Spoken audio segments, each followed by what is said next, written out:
क्या आपने कभी सुना है हिमालय के भीतर एक ऐसा गुप्त लोक है जहां ऋषि मुनि आज भी जीवित हैं और वहां जाने के लिए एक भूमिगत सुरंग मौजूद है। मेरे पास तुम्हें एक ऐसे स्थान पर ले जाने का गुप्त मार्ग है जहां स्वयं वेद व्यास जी को पुराण सुनाते देख सकोगे। ये शब्द थे संत गुलाबराव महाराज जी के, जो आज भी उनके भक्तों की रूह को झकझोर देते हैं। कल्पना कीजिए, आप एक सुरंग में यात्रा कर रहे हैं, रास्ते में भोजन अपने आप मिलता जा रहा है और अचानक आप व्यास भगवान को कथा कहते हुए देख रहे हैं। लेकिन सावधान, इस दिव्य सभा में बोलने या प्रश्न करने का अधिकार हर किसी को नहीं मिलता। इसके लिए कठोर साधना करनी पड़ती है।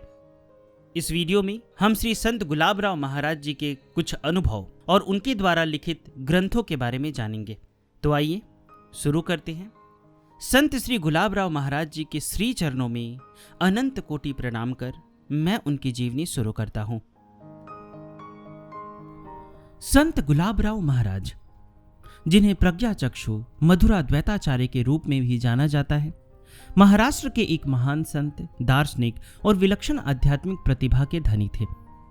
उनका जन्म 6 जुलाई 1881 को हुआ और मात्र 34 वर्ष की आयु में 27 सितंबर 1915 को उन्होंने अपने लौकिक शरीर का त्याग किया। आश्चर्य की बात यह है कि बचपन में ही नेत्रों की दृष्टि खो देने के बाद भी उन्होंने दिव्य प्रज्ञा चक्षु यानी आत्मिक दृष्टि के बल पर न केवल गहन तत्व चिंतन किया, बल्कि समाज को जीवन की सच्ची दृष्टि भी दी। वेदांत, भक्ति, योग और काव्य के क्षेत्र में उन्होंने अपार योगदान दिया। इतने अल्प जीवन काल में उन्होंने 139 से अधिक ग्रंथों की रचना की, जिनमें 6000 से भी अधिक पृष्ठ और 25,000 से अधिक पद्य समाहित है। यह केवल लेखन नहीं था, यह उस दिव्य अनुभूति की अभिव्यक्ति थी जो सामान्य दृष्टि से परे थी। उनके ग्रंथों में धर्म, दर्शन, योग, भक्ति, आयुर्वेद, संगीत, वेदांत से लेकर पाश्चात्य वैज्ञानिक सिद्धांतों तक विविध विषयों पर प्रकाश डाला गया है। खास बात यह है कि महाराज ने अपने लेखन के माध्यम से कई ऐसे गूढ़ रहस्य और आध्यात्मिक दिव्य बातें प्रकट की जिन्हें सामान्यतः संत लोग सार्वजनिक नहीं करते थे। यह उनकी अद्भुत आध्यात्मिक गाथा है जिसमें हम उनके जीवन की आश्चर्यजनक घटनाओं, हिमालय के रहस्यों, ध्यान योग की शक्तिशाली विधियों तथा दिव्य दृष्टि आदि अद्वितीय बातों का विवरण पुस्तकों के संदर्भ सहित प्रस्तुत करेंगे। बचपन की चमत्कारिक घटनाएं। संत गुलाबराव महाराज जी का जन्म 6 जुलाई 1881 को महाराष्ट्र के अमरावती जिले में मधान नामक गांव में हुआ था। 9 महीने की आयु में ही गलत औषधि के कारण उनकी आंखों की रोशनी चली गई और वे शिशुकाल से ही दृष्टिहीन हो गए। हालांकि ईश्वर प्रदत्त प्रतिभा ऐसी थी कि अंधत्व के बावजूद बचपन से ही उनमें अलौकिक तेज दिखाई देने लगा। मात्र 4 वर्ष की उम्र में उनकी माता का निधन हो गया, जिसके बाद वे लगभग 6 वर्ष तक अपनी नानी के गांव लोनी ताकली में रहे। यह वही काल था जब बालक गुलाब ने अपनी विलक्षण स्मरण शक्ति और दिव्य दृष्टि से सबको चकित कर दिया। लोनी ताकली में घर के सामने एक सार्वजनिक कुआं था जहां गांव की महिलाएं पानी भरने आती थी। छोटे गुलाबराव बिना आंखों के भी उन महिलाओं को उनकी नाम से पुकार लेते, जिससे वे स्तब्ध रह जाती कि यह नेत्रहीन बालक भला कैसे प्रत्येक महिला को पहचान कर नाम ले रहा है। परिवारजन कई बार रात में देखते कि बालक गुलाब योगासन की मुद्रा में बिना श्वास प्रश्वास के गहरी समाधि में लीन है। प्रारंभ में दादी और अन्य घरवाले यह देख डर जाते, परंतु कुछ बुद्धिमान बुजुर्गों ने समझाया कि बालक को समाधि से जगाकर बाधा न दे। 10 वर्ष की उम्र तक पहुंचते पहुंचते गुलाबराव ने वेद शास्त्रों का व्यापक ज्ञान मानो स्वतः ही प्राप्त कर लिया था। आश्चर्य की बात यह है कि उन्होंने कोई पारंपरिक विद्यार्जन नहीं किया था, फिर भी अल्पायु में ही वे वेदों के मंत्र, शास्त्रों के सिद्धांत सहजता से जान गए थे। यह मानो पिछले जन्मों के संस्कार और दिव्य अनुग्रह का परिणाम था। सच ही लोगों ने महसूस किया कि बालक गुलाबराव दैवीय प्रतिभा लेकर जन्मा है। उनकी मस्तिष्कीय दृष्टि इतनी प्रखर थी कि एक बार सुनने पर पूरे ग्रंथ का पाठ कंठस्थ दोहरा देते थे। बचपन में ही उन्हें भजन कीर्तन, संस्कृत श्लोक और रहस्यवाद संबंधी पुस्तकें सुनने में गहरी रुचि थी। वे अपने साथियों से कहते कि मुझे किताब पढ़कर सुनाओ, और फिर जो सुनते उसे तुरंत दोहरा देते। इस तरह कम उम्र में ही उनकी अद्भुत स्मरण शक्ति और दिव्य ज्ञान ने सबको चकित कर दिया। गुलाबराव महाराज जी को लोग प्रज्ञा चक्षु कहते थे, जिसका अर्थ है प्रज्ञा रूपी आंखों वाला, अर्थात जिसके पास आंखों के बिना भी ज्ञान दृष्टि हो। वास्तव में उनमें दिव्य बौद्धिक दृष्टि थी। उनकी मानसिक शक्ति ऐसी थी कि दुनिया की कोई भी पुस्तक किसी भी भाषा में वे मात्र हाथ में लेकर मन ही मन पढ़ सकते थे। उनके भीतर ऐसा दैवीय सत्ता से संपन्न मस्तिष्क था जिसे बाहरी आंखों की जरूरत ही नहीं थी। मानो ज्ञान स्वयं चलकर उनकी अंतर्दृष्टि में समा जाता था। यह दिव्य दृष्टि जन्मजात थी, किंतु संत बताते थे कि महान व्यक्तियों में कुछ को यह दिव्य दृष्टि जन्म से प्राप्त होती है और कुछ साधना तपस्या द्वारा इसे विकसित कर लेते हैं। उन्होंने स्पष्ट रूप से बताया कि उन्नत साधकों की अंतर्दृष्टि जागृत हो जाने पर उन्हें अपने भीतर एक प्रकाश दिखाई देता है, जो आत्मा का प्रकाश है, और उसे देखने के लिए अंदर की आंख खोलनी पड़ती है, जो केवल गहन ध्यान साधना से संभव है। अर्थात दिव्य दृष्टि का रहस्य यही है कि सतत ध्यान और तपस्या द्वारा अंतर चक्षु को जगाया जाए। गुलाबराव महाराज जी ने स्वयं अपने जीवन में इस दिव्य दृष्टि के चमत्कारिक उपयोग दिखाए। आम लोगों के लिए जो असंभव था वह उन्होंने करके दिखाया। 1902 में मात्र 21 वर्ष की आयु में उन्होंने चार्ल्स डार्विन और हर्बर्ट स्पेंसर जैसे पाश्चात्य विचारकों के सिद्धांतों पर विस्तार से टिप्पणी लिख डाली। एक नेत्रहीन भारतीय संत द्वारा उस युग में डार्विन के विकासवाद और स्पेंसर के समाजशास्त्र पर लेखक की भांति लिखना सचमुच अचरज की बात थी। उन्होंने मानस आयुर्वेद नाम से आयुर्वेद के मनोवैज्ञानिक पक्ष पर भी ग्रंथ लिखा, जिसमें मन और शरीर के गहरे संबंध तथा चित्त शक्ति पर चर्चा की गई थी। ध्यान, योग, भक्ति योग, वेदांत से लेकर आधुनिक विज्ञान तक पर उन्होंने निर्भीकता से कलम चलाई। उनकी लेखन शैली मौलिक थी और विचार वेद सम्मत अनुशासन में पिरोए हुए थे। इतना ही नहीं, गुलाबराव महाराज ने अनेकों ऐसे आध्यात्मिक रहस्यों पर से पर्दा उठाया जिन पर उस समय तक पारंपरिक संत लोग मौन रहा करते थे। उदाहरण के लिए उन्होंने आत्म साक्षात्कार प्राप्ति के स्पष्ट मार्ग बताए और योग तथा तंत्र के कई गूढ़ रहस्य जग जाहिर किए। वे कहते थे कि सच्चे जिज्ञासु को आध्यात्मिक ज्ञान के रहस्यों से वंचित नहीं रखना चाहिए। इसलिए उन्होंने साहसपूर्वक हिंदू धर्म के शास्त्रीय विज्ञानों के अनेक गोपनीय सिद्धांतों को सार्वजनिक रूप से समझाया। महाराज की दिव्य शक्तियों की चर्चा उनके समकालीनों में भी होती थी। ऐसी मान्यता थी कि उनमें त्रिकालज्ञता यानी भूत, भविष्य, वर्तमान का ज्ञान जैसी योग शक्ति है। कई अवसरों पर उन्होंने ऐसी भविष्यवाणियां की जो बाद में सच साबित हुई। उदाहरण के लिए उन्होंने एक बार थियोसॉफी आंदोलन के बारे में कहा था कि यह अधिक से अधिक 10 वर्ष ही चल पाएगा।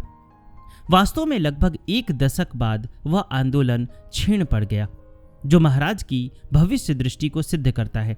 इसी प्रकार वे अपने शिष्यों, भक्तों को कभी कभी उनके पूर्व जन्म की बातें बता देते थे।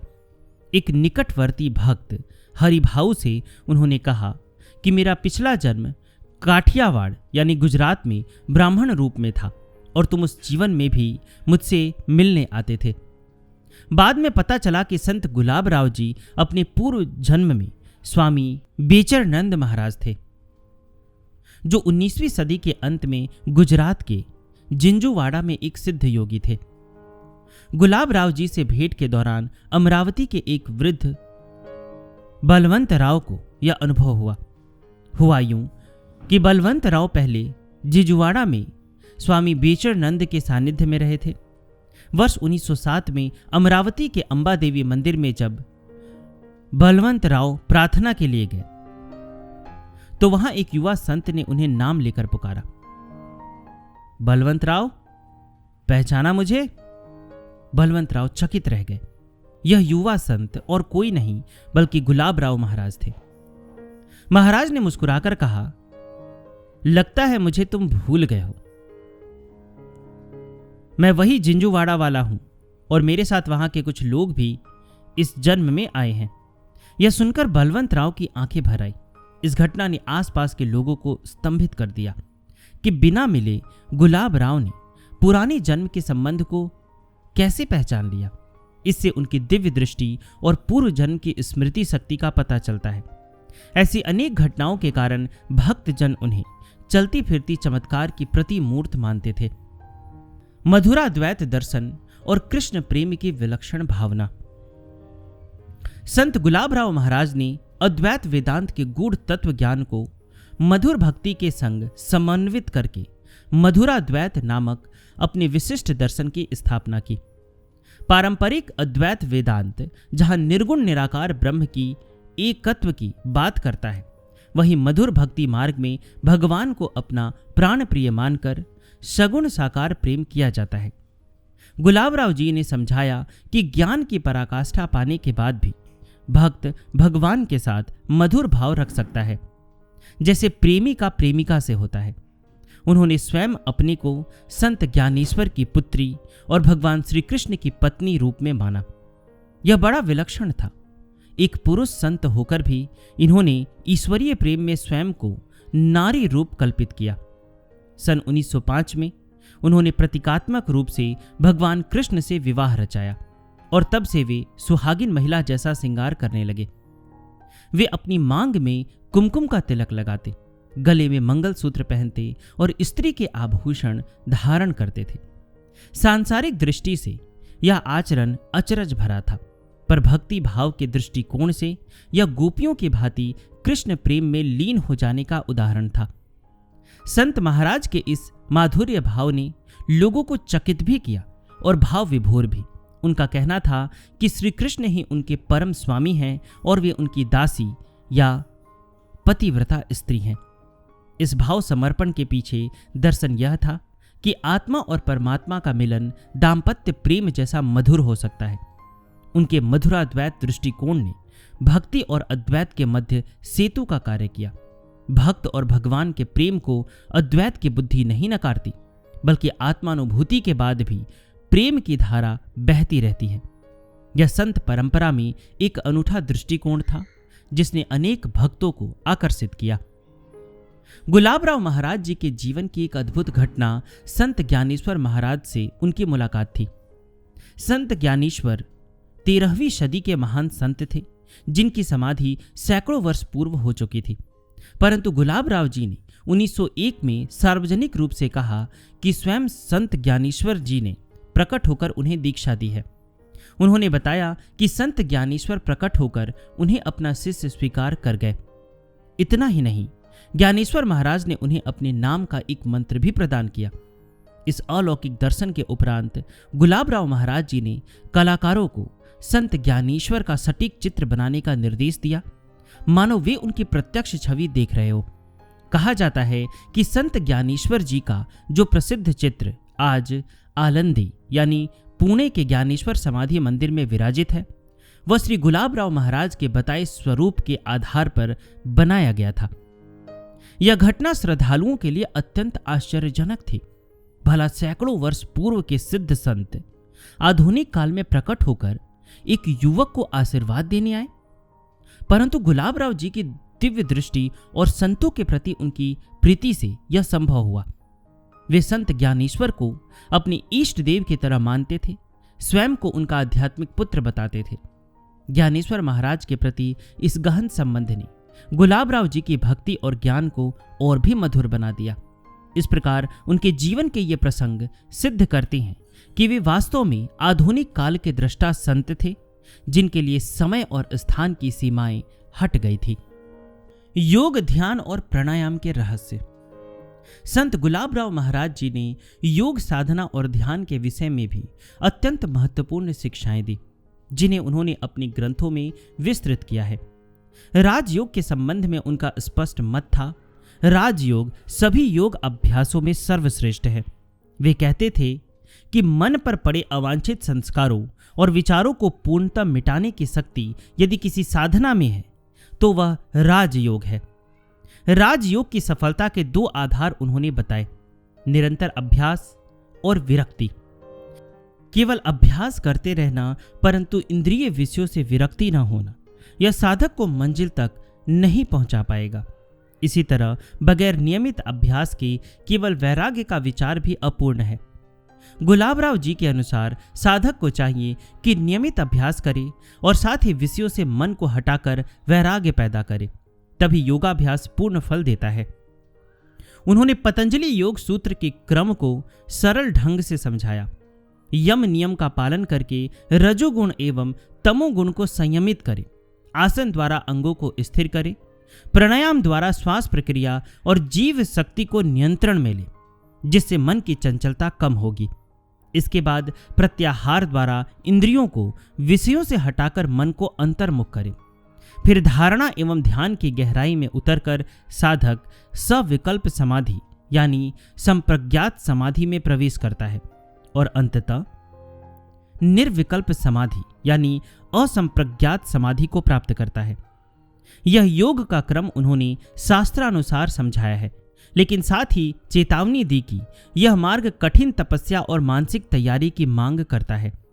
हर किसी के लिए गहन ध्यान में तुरंत प्रवेश संभव नहीं, इसके लिए चित्त की शुद्धि और दृढ़ संकल्प आवश्यक है। एक दिलचस्प पहलू यह है कि गुलाबराव महाराज जी अतिरिक्त आडंबर या अत्याचार में तप के पक्ष में नहीं थे। उन्होंने कहा कि आत्म साक्षात्कार के लिए हिमालय के जंगलों में भागने या कठोर प्राणायाम से श्वास रोकने की जरूरत नहीं है। वे अपने शिष्यों से कहते थे, तुम्हें न पहाड़ों पर जाने की आवश्यकता है न जंगलों में, यहां तक कि जोर जबरदस्ती सांस रोककर खुद को तकलीफ देने की भी जरूरत नहीं। ऐसे बाहरी दिखावों से भ्रमित मत हो, बल्कि उन्होंने सिखाया कि सच्चा योग तो अंतर्मन में होता है। हृदय में स्थित परमात्मा के प्रकाश को अपनी भीतर की आंख से देखो। उनका जोर सहज ध्यान पर था।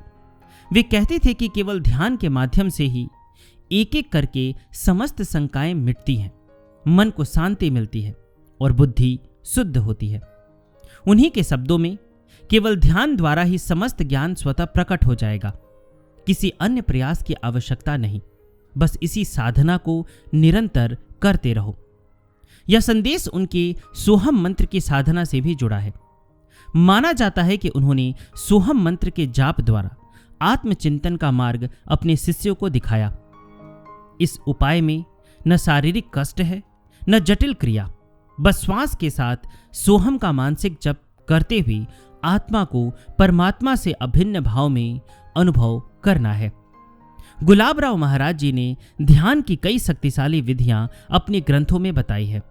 उदाहरण के लिए निधिध्यासन प्रकाश और ध्यान योग दिवाकर जैसे ग्रंथों में गहरे चिंतन एवं ध्यान की तकनीकों पर प्रकाश डाला गया है। सोपान सिद्धि नामक पुस्तक में उन्होंने साधना के चरणबद्ध सोपानों की चर्चा की है, जिससे साधक क्रमशः उन्नति करते हुए सिद्धि की ओर बढ़ता है।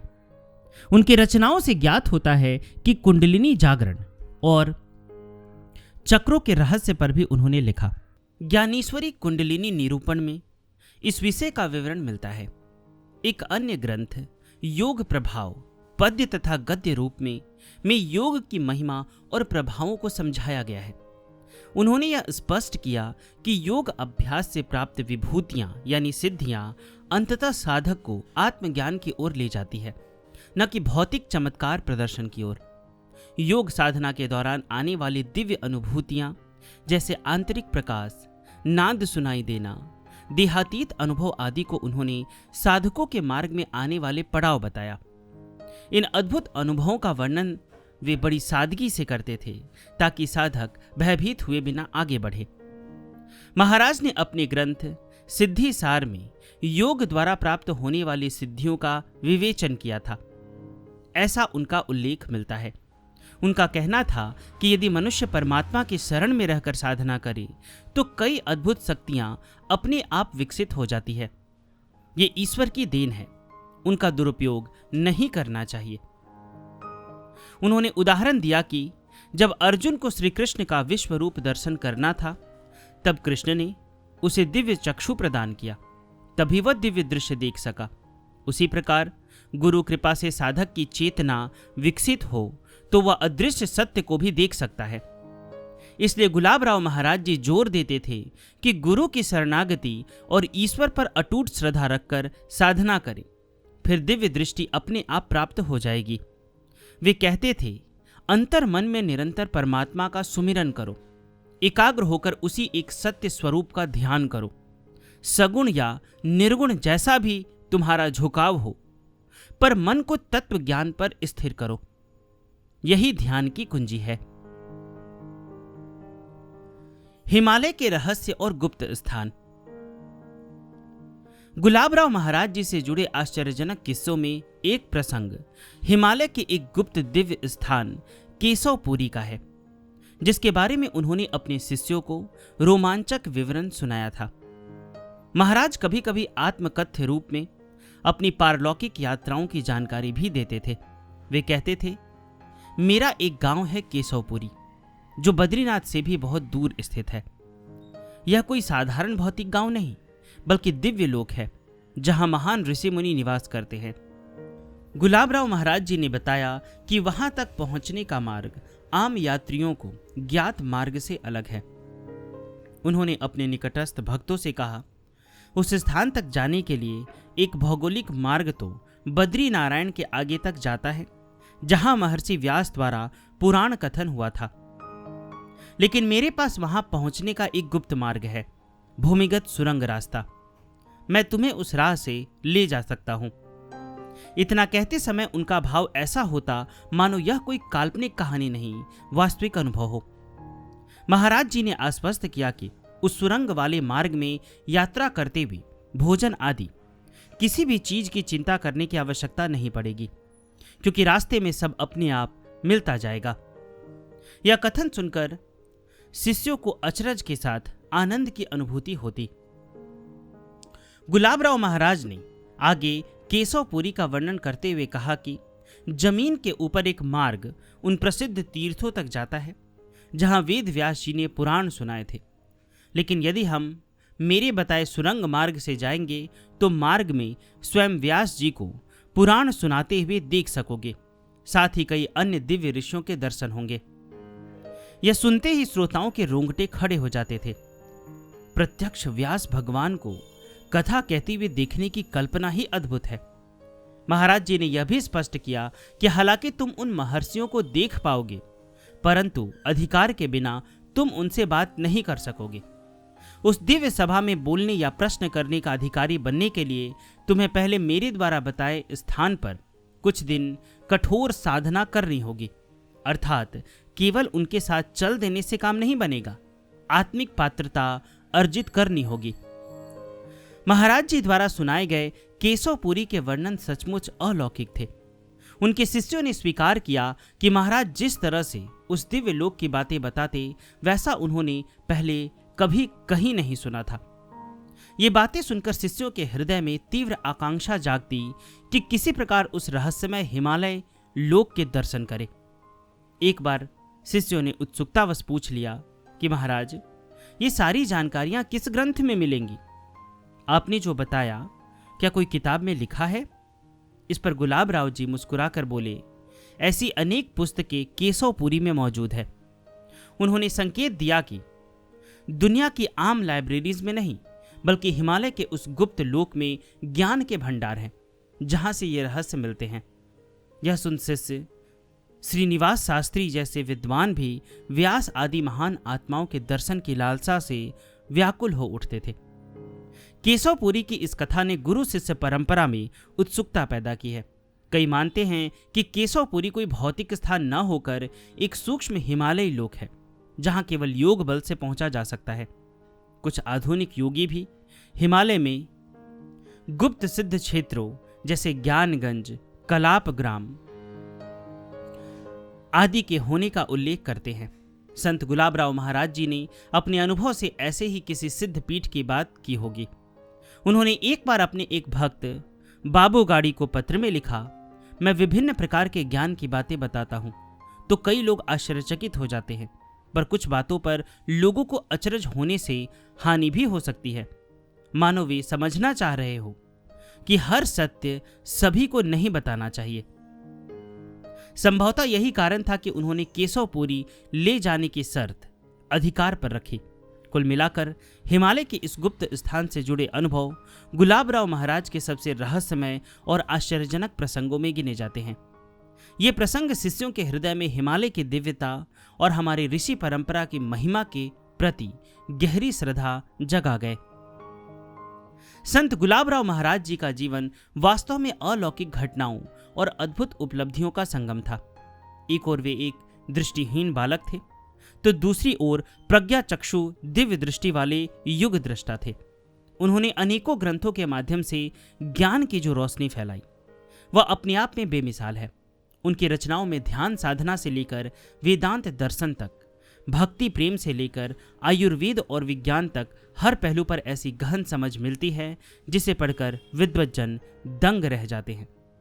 गुलाबराव महाराज जी ने अपने आध्यात्मिक अनुभवों को निसंकोच साझा किया, चाहे वह बचपन की समाधि हो या पूर्व जन्म की झलक, ज्ञानेश्वर महाराज का दर्शन हो या केशवपुरी जैसे दिव्य लोक का रहस्य। ध्यान और योग के जिन शक्तिशाली विधियों की उन्होंने चर्चा की, वे आज भी साधकों को मार्गदर्शन देती है। उन्होंने सिखाया कि वास्तविक साधना हृदय में परमात्मा के प्रकाश पर केंद्रित होना है और दिव्य दृष्टि अथवा सिद्धियां आखिरकार आत्मिक उत्थान का साधन मात्र है। गुलाबराव महाराज जी का व्यक्तित्व मधुराद्वैताचार्य के रूप में हमें यह संदेश देता है कि ज्ञान और भक्ति का अनुपम सम्मेलन संभव है, जहां आत्मा अद्वैत की एकता में स्थित रहकर भी प्रेम के माधुर्य का अनुभव करती है। भगवान कृष्ण के प्रति उनका अनन्य प्रेम और स्वयं को उनका दास प्रिया मानने का भाव भक्ति की पराकाष्ठा को दर्शाता है। इतनी कम आयु में उन्होंने जो ज्ञान भंडार रचा वह आने वाली पीढ़ियों के लिए विरासत है। उनके मुख्य शिष्य बाबा जी महाराज पंडित ने उनके संदेश को आगे बढ़ाया और कई पुस्तकों द्वारा उसे प्रसारित किया। आज संत गुलाबराव महाराज जी के साहित्य का पुनर्मुद्रण और अध्ययन हो रहा है तथा विद्वानों द्वारा उस पर शोध किए जा रहे हैं। यह इस बात का प्रमाण है कि उनके विचारों में कितनी गहराई और दिव्यता है।